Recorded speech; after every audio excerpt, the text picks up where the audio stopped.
"Spread your legs. I want to feel you," Korean Mafia boss said to his new maid.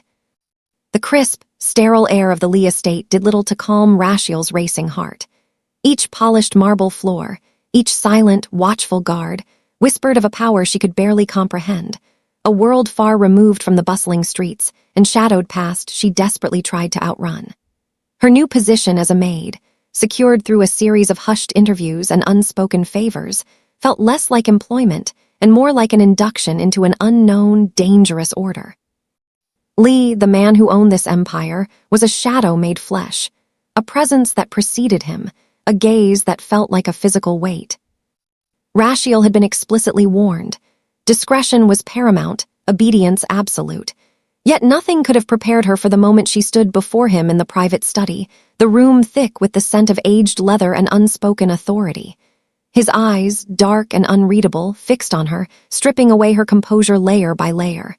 The silence stretched, taut and suffocating. Then his voice, a low rumble that resonated through her very bones, broke the stillness, shattering her carefully constructed defenses and plunging her into a terror she thought she had buried. "Spread your legs, Rashiel," Lee commanded, his gaze unwavering. "I want to feel you." The words hung in the air, a chilling pronouncement that promised a fate she had always feared, an ending she now believed inevitable. Hello, family. Where are you watching from? Drop it in the comments, and also tell me what you will do if you hear such words from your boss. Do not judge yet. Hit the subscribe button to subscribe to this channel. Now let's listen to the full story. The iron gates of the Lee estate didn't just close, they sealed. For Rashiel, a young Afro-Korean woman whose life had been a series of narrow escapes and closed doors, the sound was a finality she hadn't anticipated. She stood in the gravel driveway, her small suitcase clutched so tightly her knuckles were ashen. To the outside world, she was just the new domestic help, a face that would blend into the background of the sprawling, minimalist mansion. But Rashiel knew she was a ghost entering a tomb. She had spent years suppressing the strange, vibrating hum in her fingertips, a sensitivity that made the world too loud, too heavy. She needed this job to disappear, to pay off the debts her late father had left behind, and to finally find a place where the air didn't feel like it was screaming. The interior of the mansion was a masterclass in clinical coldness. Polished obsidian floors reflected the dim recessed lighting, and the air smelled of ozone and expensive cedar. She was led through the silent corridors by a man whose suit was as sharp as his gaze, a subordinate who didn't offer a name. They stopped before a set of heavy double oak doors. "Mr. Lee is waiting," the man said, his voice devoid of warmth. Rashiel took a breath, trying to steady the tremors in her legs. She entered.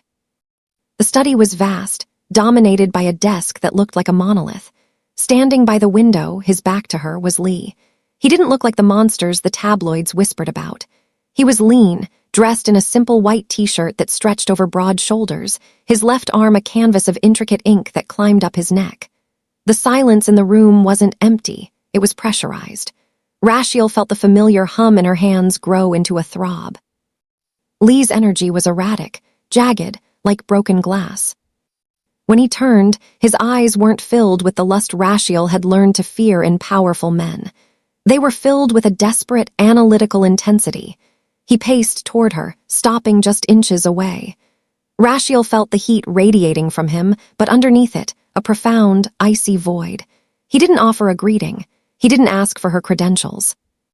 "You are the one," he murmured, more to himself than her. "The girl from the village near Jeju, the one who sees with her hands." Rashiel froze. That part of her life was supposed to be buried. I'm just here to clean, sir." Lee ignored her. He pointed to the leather chaise lounge near the desk. "Sit." She obeyed, her heart hammering against her ribs like a trapped bird. Lee stood over her, his presence eclipsing the light. Then he spoke the words that shattered her sense of reality. "Spread your legs, Rashiel. I want to feel you."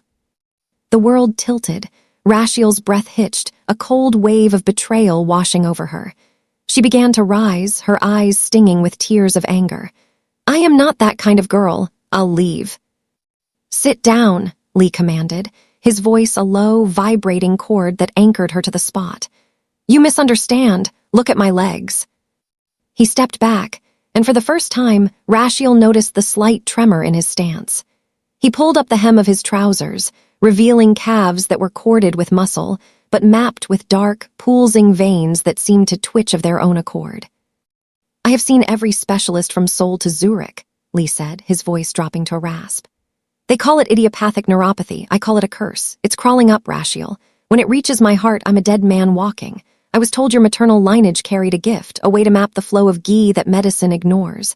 I don't want your body. I want your sight. I need to know where the blockage is. Spread your legs so you can ground yourself and put your hands on my knees. Feel the pulse. Tell me if I'm dying today or tomorrow." Rashiel stared at him, the shock receding to make way for a profound realization. He wasn't a predator. He was a drowning man. The hum in her fingertips reached a crescendo. Slowly, tentatively, she widened her stance to find her balance on the floor and reached out. The moment her palms touched his skin, the room vanished.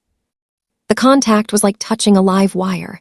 Rashiel gasped, her eyes rolling back as a flood of sensory information surged through her. This wasn't just heat and skin. It was a map. In her mind's eye, she saw Lee's legs not as flesh and bone, but as a network of glowing gold rivers. But the rivers were stagnant. Deep in the marrow, there were knots of obsidian, dark, heavy energy that acted like dams. "What do you see?" Lee's voice sounded miles away, though his knees were beneath her hands. It's black," Rashiel whispered, her voice trembling. "It's not a disease, it's a weight. It's like you're carrying lead in your veins." She felt Lee's muscles tense. "Can you move it?" Rashiel pulled her hands back as if burned. She was shaking violently. The hum in her hands had turned into a stinging ache. "I don't know how. I've spent my whole life trying to turn this off. My mother. She died because she took too much in. I can't." Lee stood up, his face a mask of stoic disappointment, yet his eyes betrayed a flicker of something human, fear. He walked to the window, his gait slightly more labored than before. "You will stay, not as a maid, but as a guest. My men will tell the household you are my private consultant. If you leave, my enemies will find you. If you stay and fail, I die. If you stay and succeed." He turned to look at her, the moonlight catching the silver in his hair. "You will never want for anything again. Your father's debts are already gone. I paid them 10 minutes before you walked through those gates." Rashiel felt a trap closing, but it was lined with silk. She spent the next 3 days in a suite that was larger than her entire apartment in Seoul. She didn't clean. She didn't cook. Instead, she spent hours staring at her palms, remembering her mother's voice. "The gift is a bridge, Rashiel. You cannot just stand on it, you must walk across." Each evening, Lee summoned her. The sessions were grueling. She would sit, grounded and focused, and attempt to use her own energy to nudge the obsidian knots in his legs. It was like trying to move boulders with a silk thread. Lee would sit in silence, his jaw clenched, sweat beading on his forehead as her touch triggered the stagnant ghee. "It moved," she whispered on the third night. "Just a fraction, near the ankle." Lee let out a breath he seemed to have been holding for years. He looked at her, and for a split second, the Mafia boss disappeared. He looked like a man who had seen a ghost of a chance. "Why me?" Rashiel asked, her voice small in the vast room. "You have all the power in the world. Why trust an Afro-Korean girl who is hiding in a laundromat?" Lee leaned forward, his gaze piercing. "Because the world sees what it wants to see, Rashiel. They see a monster when they look at me. They see a servant when they look at you. We are both invisible in our own ways, and invisible people. They are the only ones who can see the truth." Just as a sliver of trust began to form, a heavy thud echoed from the hallway, followed by the sound of glass shattering. The door to the study burst open. It was Lee's right-hand man, a jagged, scarred individual named Han. He looked at Rashiel with a disdain that was curdled with suspicion. Behind him, 2 other men stood guard, their hands hovering near their waistbands. "Boss," Han said, his voice a gravelly warning. "The council is asking questions. They see the girl coming and going from your private quarters. They say you are distracted, that you are soft." Lee didn't move. He didn't even look at Han. He kept his eyes on Rashiel, who had shrunk back into the shadows of the chaise lounge. "The council eats what I feed them, Han. My health is my business." "Your health is the organization's business." Han stepped further into the room, his eyes landing on Rashiel's hands, which were still glowing with a faint, dying amber light from the session. "What is this? Sorcery. You've brought a witch into the house to fix what doctors couldn't. If the rival families find out you're relying on a maid's touch to keep your legs moving, they'll be at the gates by dawn." "Leave us," Lee said, the words barely a whisper, yet the room temperature seemed to drop 10 degrees. Han hesitated, his gaze lingering on Rashiel with a predatory sharpness. "She's a liability, Lee. If she doesn't fix you soon, I'll be forced to remove the distraction." When the door slammed shut, the silence that followed was heavy with the scent of impending war. Rashiel was trembling. "He's going to kill me, isn't he?" Lee walked over to her. He didn't touch her, but he stood close enough that she could feel the erratic rhythm of his heart. "Not while I breathe, but he is right about one thing. Time is a luxury we no longer have. The blockage. It's moving up, isn't it?" Rashiel nodded slowly. "It's reached your knees. It's getting heavier because you're stressed. The ghee reacts to your emotions, Lee. If you're angry, it hardens." "Then we change the method," Lee said, his eyes flashing with a sudden, dangerous resolve. "No more nudging. Tonight you break through, whatever it takes." He led her to a hidden basement level, a room reinforced with steel and lined with ancient Korean artifacts, relics of a lineage he had kept secret even from his own men. In the center was a simple wooden chair. "If I fail, I might paralyze you," Rashiel warned, her voice cracking. "Or the backlash could kill me." "Then we die together," Lee said, his voice strangely calm. "I would rather go out fighting for my life than wait for my own men to put a bullet in my head because I can no longer stand." Rashiel took her position. She spread her legs to ground herself, feeling the cold concrete beneath her feet. She placed her hands on his knees, but this time she didn't just feel. She pushed. She poured every ounce of her fear, her desperation, and her hidden strength into the obsidian knots. A scream tore from Lee's throat, not of pain, but of release. The room began to shake. The light bulbs overhead flickered and popped, plunging them into darkness. In the shadows, Rashiel felt a massive surge of cold energy rush into her own body. It was too much. Her heart staggered, and she began to collapse. Just before the world went black, she felt Lee's strong arms catch her. He was standing, not leaning, not trembling, standing firm. "Rashiel," he cried out, his voice thick with an emotion she couldn't name. As she drifted into unconsciousness, the last thing she felt was the steady, powerful thrum of his pulse, clear, gold, and vibrant. She had broken the dam, but the flood was now inside her. To maintain the intensity and meet the specific word count requirements for your YouTube story, we move into the second act. This section focuses on the aftermath of the healing, the rising external threats, and the deepening bond between Rashiel and Lee. The darkness of the basement was absolute, save for the faint, dying embers of the amber light that had pulsed from Rashiel's skin. When Rashiel finally opened her eyes, she wasn't on the cold concrete. She was tucked into the plush silk sheets of her suite, the morning sun of Seoul cutting through the floor-to-ceiling windows in sharp, unforgiving blades. Her body felt as though it had been hollowed out and filled with lead. Every joint ached, and when she looked at her palms, the skin was mapped with faint, silvery lines, scars of the energy she had absorbed. "You're awake." Lee was sitting in a chair by the window. He wasn't the man she had met a week ago. The gray pallor of his skin was gone, replaced by a healthy, bronze glow. He stood up fluidly, powerfully, and walked toward her. There was no limp, no tremor. He moved like a panther reclaimed from a trap. "You did it," he said, his voice dropping to a low, resonant frequency that made the hum in Rashiel's chest vibrate in sympathy. "The doctors called it a miracle this morning. They don't know that the miracle is currently shivering under my bedsheets." Rashiel tried to sit up, but a wave of nausea hit her. The blackness, the knots. "I didn't just break them, Lee. I took them. I can feel them in my own chest now." Lee's expression softened, a rare crack in his obsidian mask. He sat on the edge of the bed, and for the first time he reached out and took her hand. His touch was no longer jagged. It was a steady, grounding heat. "I know. My family's records speak of the siphon. To heal the king, the guide must carry the shadow. I didn't realize the cost would be so physical for you." "I'm just a maid," Rashiel whispered, her eyes filling with tears of exhaustion. "I was supposed to just disappear." "You were never just a maid," Lee countered, his grip tightening. "You are the only person in this world who holds my life in her hands. That makes you the most powerful person in this house." Their moment of quiet connection was shattered by a frantic knocking. It was a young guard, his face pale. "Boss, the council has arrived. They didn't call ahead. Han is with them. They've heard the rumors of the miracle cure and they want proof. They think you've used forbidden methods, or that you're hiding a weakness." Lee stood, his face hardening instantly back into the mask of the Mafia boss. He looked down at Rashiel. "They are coming to see if I am fit to lead.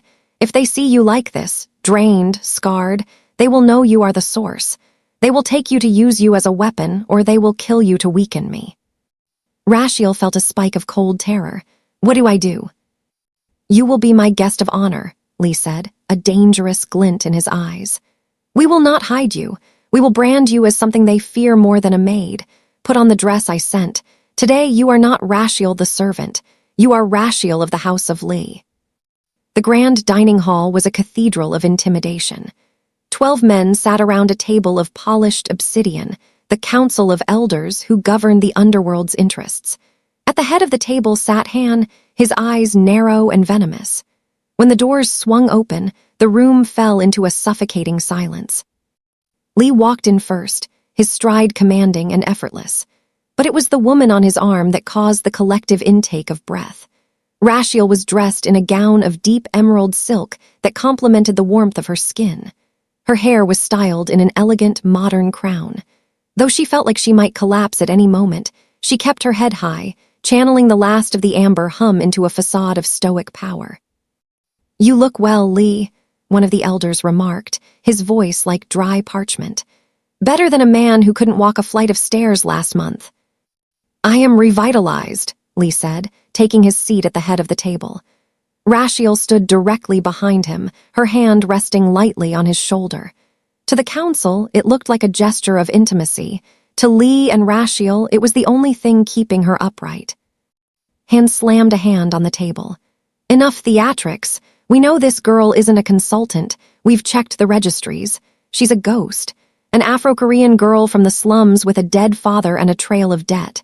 What is she doing at this table?" Lee leaned back, his eyes locking onto Han's. "She is my equilibrium. She possesses a gift that your registries are too primitive to understand. Through her, I have purged the stagnant ghee that was slowing me down. She is not just a guest, Han. She is the foundation of my new era." A ripple of laughter went around the table, but it was nervous.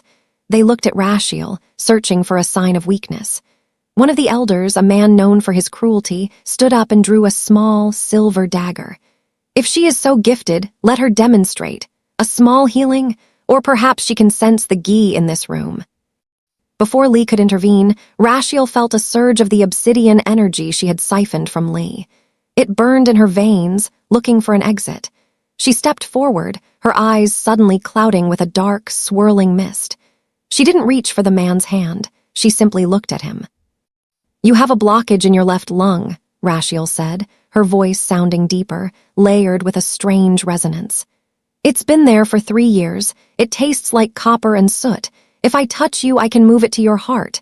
Would you like to see my gift?" The elder turned ashen, his hand trembling as he dropped the dagger. He had been secretly battling lung cancer for years. The room went deathly quiet. Rashiel's legs gave way, and she stumbled, but Lee was there in an instant, catching her before she hit the floor. "The demonstration is over," Lee growled, his hand surreptitiously checking Rashiel's pulse. "Leave, all of you, and if I hear a single word about her outside of these walls, I will personally ensure your ghee never flows again." The victory in the dining hall was short-lived. Back in the safety of the private quarters, Rashiel collapsed into a fever. The dark energy she had sensed in the elder, combined with what she had taken from Lee, was beginning to poison her own system. She drifted in and out of consciousness, seeing visions of her mother crying, warning her that a vessel can only hold so much darkness before it cracks. In her moments of clarity, she saw Lee. He never left her side. He, the man who ordered hits and ran a criminal empire, was personally changing the cool cloths on her forehead. "You shouldn't be here," Rashiel rasped during a midnight waking. "Your men, they'll see you as weak for tending to a maid."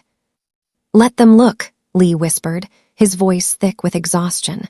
"I spent my life building a throne only to find it was a cage. You gave me my legs back, Rashiel. You gave me the ability to walk away if I chose. I am not leaving you to fight this alone." But Han was not done. Seeing Lee's devotion to Rashiel as the ultimate tactical weakness, Han made a secret pact with the rival Park family. He didn't want Lee dead. He wanted the power for himself. He convinced the Parks that Rashiel was the battery for Lee's strength. If they captured her, Lee would be forced to surrender everything. On the 5th night, while Rashiel's fever finally broke, the estate's alarms began to wail. The sound was a jagged tear in the silence. "They're inside," Lee said, checking the tactical monitors. "Han disabled the perimeter sensors. They're not here for me. They're coming for the suite." He turned to Rashiel, who was still frail but standing. He handed her a small, obsidian-handled knife, the same one she had used to ground herself during the healing. "Rashiel, listen to me. There is a passage behind the wardrobe. It leads to the garage. My driver, the only one I still trust, is waiting." "I'm not leaving you," Rashiel said, her voice gaining strength as the amber hum returned, fueled by the adrenaline of the hunt.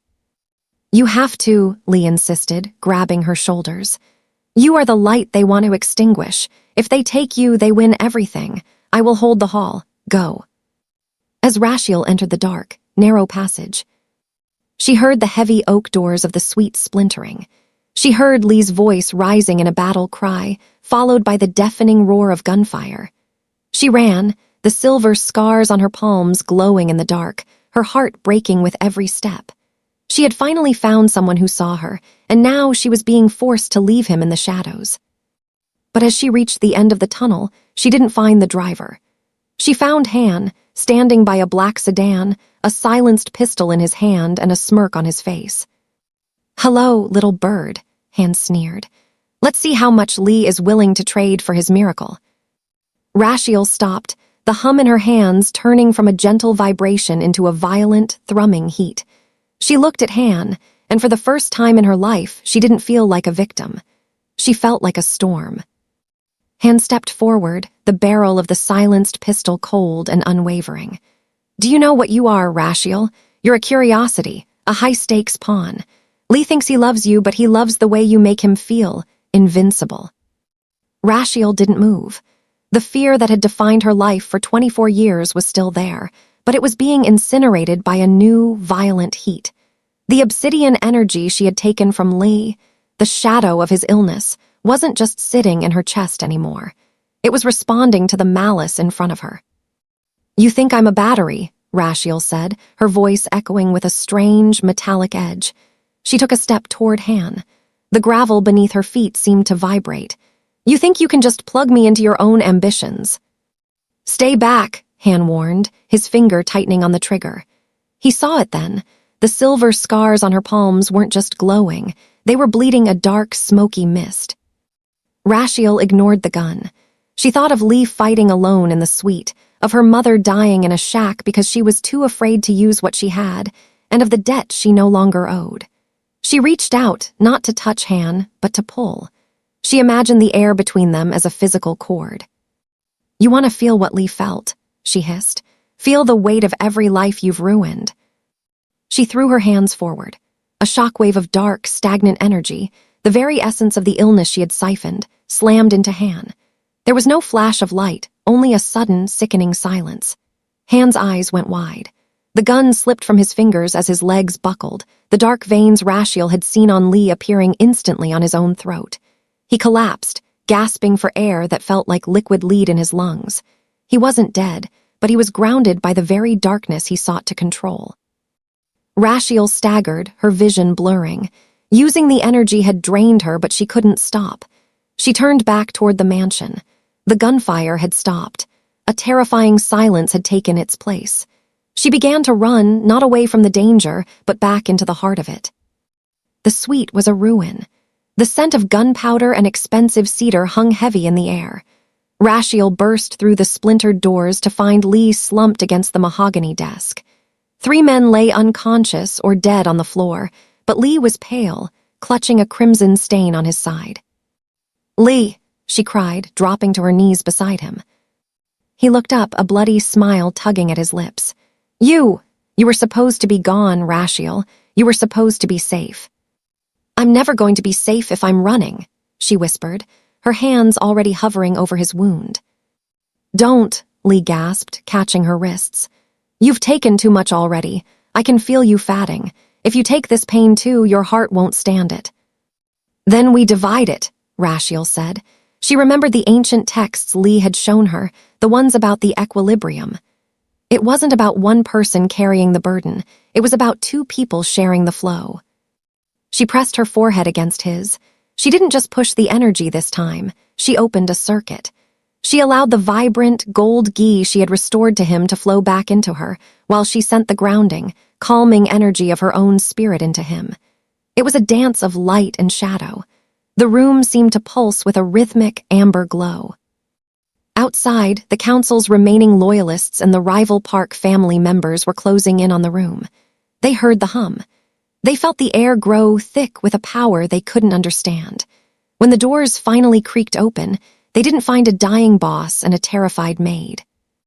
They found 2 people standing in the center of the room, their hands intertwined. Lee's wound was closed, leaving only a faint, silvery line. Rashiel stood beside him, no longer a servant, no longer a ghost. Her eyes were clear, and the silver scars on her hands had turned to a brilliant, permanent gold. The elders stepped back in awe. In the underworld, power was measured in blood and bullets. But this was something primal, something untouchable. "The era of the council is over," Lee announced, his voice booming with a vitality that shook the walls. "I am the head of this house, and Rashiel is the heart. If you move against one, you face the wrath of both." One by one, the men lowered their weapons. They didn't just fear Lee. They were mesmerized by the woman who had turned a Mafia boss into a god. 6 months later, the Lee estate had changed. The obsidian floors were now covered in warm rugs, and the clinical silence had been replaced by the sound of music and life. The gates were still there, but they were no longer a cage. Rashiel stood on the balcony overlooking the gardens, breathing in the scent of blooming jasmine. She was no longer wearing a maid's uniform or a borrowed gown. She wore a simple, elegant hanbok of her own design, the gold markings on her hands shining in the afternoon sun. Lee walked out to join her, wrapping his arms around her waist. He no longer looked like a man carrying the weight of the world. He looked at peace. "The clinic is ready," he murmured into her hair. Rashiel smiled. Instead of using her gifts for the Mafia, they had used Lee's vast resources to open a sanctuary. It was a place where people with untreatable conditions, those the world had given up on, could come to find balance. Rashiel was the lead practitioner, teaching others how to sense the flow, how to turn their sensitivities into strengths. "I never thought success would look like this," Rashiel said, leaning back against him. "I thought success was just having enough money to not be hungry."